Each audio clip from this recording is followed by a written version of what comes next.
High বন্ধুরা, দেখো আজকে একটা ছোট্ট ভিডিও নিয়ে চলে এসেছি। এই গরমের মধ্যে তোমরা কারা কারা এরকম পান্তা ভাত খেতে ভালোবাসো আমাকে কিন্তু অবশ্যই কমেন্টে জানাবে। আমার কিন্তু ভীষণ ভালো লাগে এই গরমে পান্তা ভাত খেতে। আর তার সঙ্গে যদি শুকনো লঙ্কা, কাঁচা লঙ্কা সেগুলো থাকে, সেগুলোকে চটকে ভালো করে মেখে নিয়ে, আলু ভাজাটাকে ভালো করে মেখে নিয়ে এইভাবে পান্তা ভাত খেতে কারা কারা ভালোবাসো জানিও।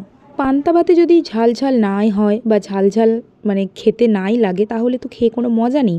তো বেশি করে ঝাল দিয়ে খেতে কিন্তু আমার খুব ভালো লাগে। তো দেখো আমি লঙ্কাগুলোকে ভালো করে চটকে মেখে নিয়েছি এখানে, আর আলু ভাজা দিয়ে ভাতটাকে কিন্তু ভালো করে মেখে নিচ্ছি।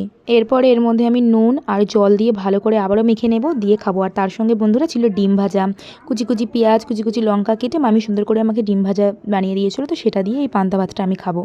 এতটাই গরম পড়েছিল যে রাতের বেলা আমি আজকে রুটি খেতে পারিনি। অন্যদিন তো আমি রুটি খাই, কিন্তু আজকে আর খেতে পারিনি বন্ধুরা এই গরমের মধ্যে। সেই জন্য আমি পান্তা ভাত আর ডিম ভাজাটাই খাচ্ছি। এরকম প্রিয়, এরকম অমৃত আর কোনো কিছুতেই স্বাদ লাগে না। কেন মনে হচ্ছে অমৃত খাচ্ছি। এরকম প্রিয় খাবার বিরিয়ানি খাই আর মাংস খাই, ওইগুলোর একটা আলাদা টেস্ট, কিন্তু এই পান্তা ভাত একটা আলাদাই টেস্ট। খেলে পারে মন প্রাণ সবটাই জুড়িয়ে যায়, তাও আবার এই গরমের মধ্যে। বিরিয়ানি, চিকেন যাই বলো না কেন, সব কিছুকে কিন্তু হার মানিয়ে দেবে এই পান্তা ভাত। আমার কাছে তো ভীষণ ভালো লাগে। তোমাদের কাদের কাদের এরকম পান্তা ভাত খেতে ভালো লাগে আমাকে কিন্তু অবশ্যই কমেন্টে তোমরা জানিও। ভিডিওটা ভালো লাগলে লাইক করবে, কমেন্ট করবে এবং কিন্তু বেশি বেশি করে শেয়ার করবে ভিডিওটা আমার বন্ধুরা। আর আমার আইডিটাকে ফলো করে আমার পাশে থেকো। চলো বন্ধুরা, আমি আমার ডিনারটা কমপ্লিট করে নিই। তোমরা কে কী ডিনার করলে আমাকে কিন্তু অবশ্যই জানিয়ে। তো চলো সবাইকে আজকের মতন টাটা।